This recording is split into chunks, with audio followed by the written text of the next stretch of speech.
I want to summarize, what I think are maybe the three things that are really on the very not near the near horizon, kind of right in front of us that we're concerned about and that we're working on.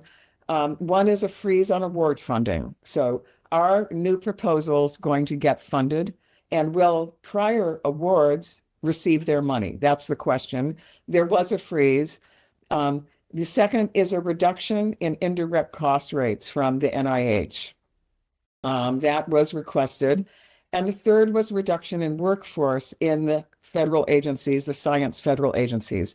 So these are the three things that are impacting science, that could impact science. But I have to say that all of them are under some level of hold. They're all on hold due to litigation, due to all kinds of restraining orders.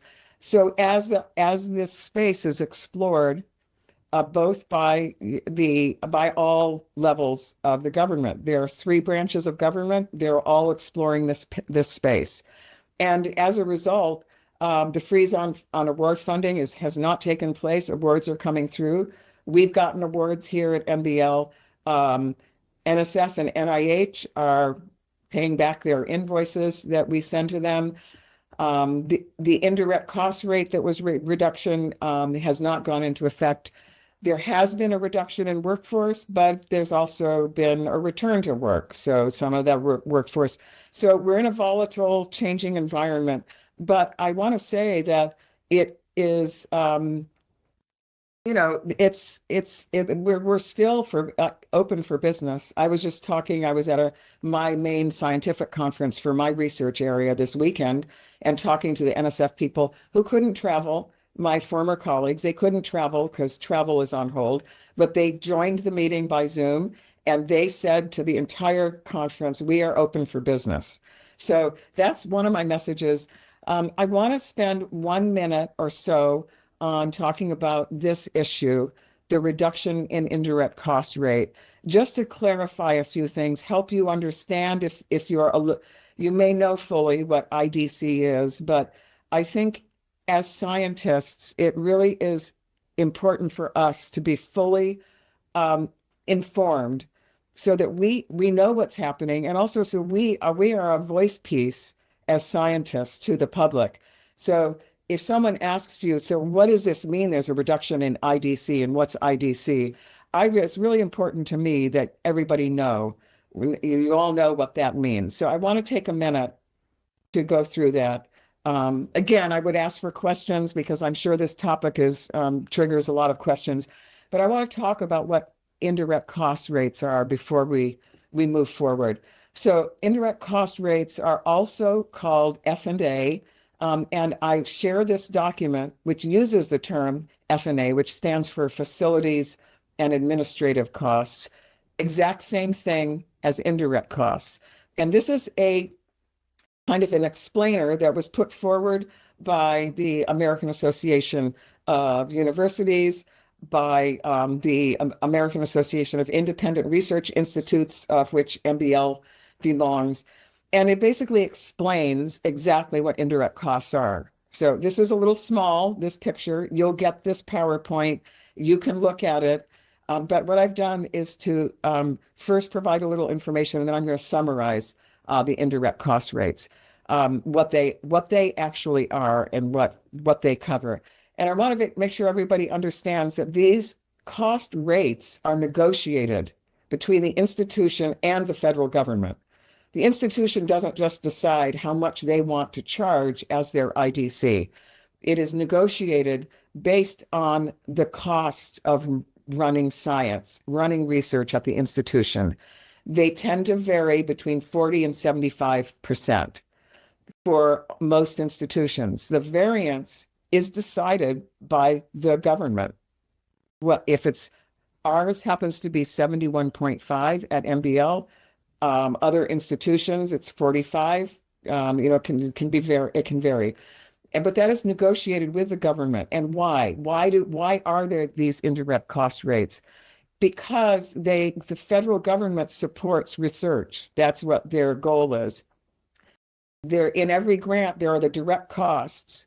The direct costs cover the people and the actions doing the research. So you got somebody at the bench doing the research. This is what the direct costs cover: salaries, stipends for researchers and students, lab supplies, some equipment, travel for sharing and publishing results, and those kinds of related activities. But that scientist is standing at a bench, working at a bench, and that bench is covered by indirect costs: the building, the room, the researcher administrators who are helping you with your grant. So this is what IDC covers. It covers the non-research personnel who are in support of research. That includes security, financial people, administrators, the technical people, janitorial staff. This is, something has to pay for this, and indirect costs covers this. The other thing that indirect costs further covers, it's really important, are the things that the government requires that you do in research, which is be safe in your research, safety training, hazardous waste disposal. If you're using radiation, there are very strict regulations regulated by the government, of course, because we can't have radiation leaking out. So the indirect costs cover the oversight of that. We have specific people who oversee. Indirect costs cover all of the data storage, IT, the high-speed computing that's needed to release data publicly. It includes utilities, the libraries and research facilities, core facilities, so the space that the microscope is sitting in, and really the costs of regulatory compliance. So you can see that the indirect costs are absolutely critical to getting science done. And if the indirect costs are calculated as a percentage of the budget at NSF, if you're asking for $4 million, 70% of the budget of that $4 million has to be covering indirect costs, because otherwise this work won't get done. There are some things that indirect costs do not cover. Upkeep of the building space that's not used directly for federally funded research. That means classrooms, lobbies, things that are not the gardens outside. That is not covered by federal grants. So I hope this helps explain what indirect costs are used for and why having them go to 15% will be a significant burden on medical research, particularly through NIH and through NIH. I want to say that there was response to this because of the challenge. I think explaining what indirect costs are and having those who are making the decisions to reduce indirect costs understand why they're so important is the first step. But institutions vary in how they're handling it. Everyone has to do risk analysis. So if this happens, what do we do? So risk analysis is ongoing. Contingency planning is ongoing. So we make contingencies even at a small place like MBL. We have to look to the future and not be taken off guard. But we know that uncertainty is going to continue.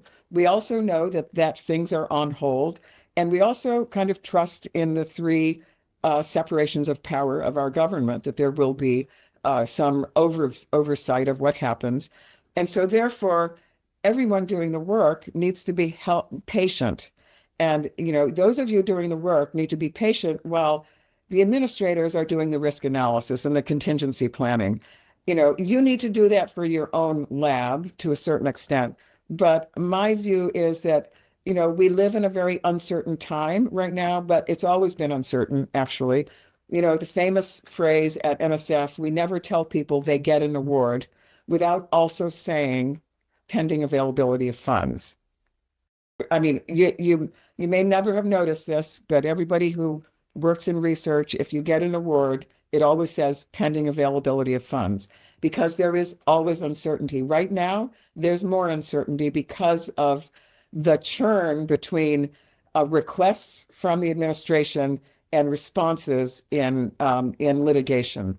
So these are kind of I think the final thing, again, I say, is staying steady, moving forward, staying informed. So you submit proposals. I just came from this conference where I talked to a lot of my colleagues, and they said things like, well, I'm just going to wait and see what happens. And I said, do not wait. Don't wait and see, because we don't want to get behind. if everybody's waiting and there is a pause, it's not going to last forever because our science is not going to stop. And then if everybody's waited, then there'll be this terrible backlog. So as long as the agencies are saying we're open for business, you should be submitting proposals.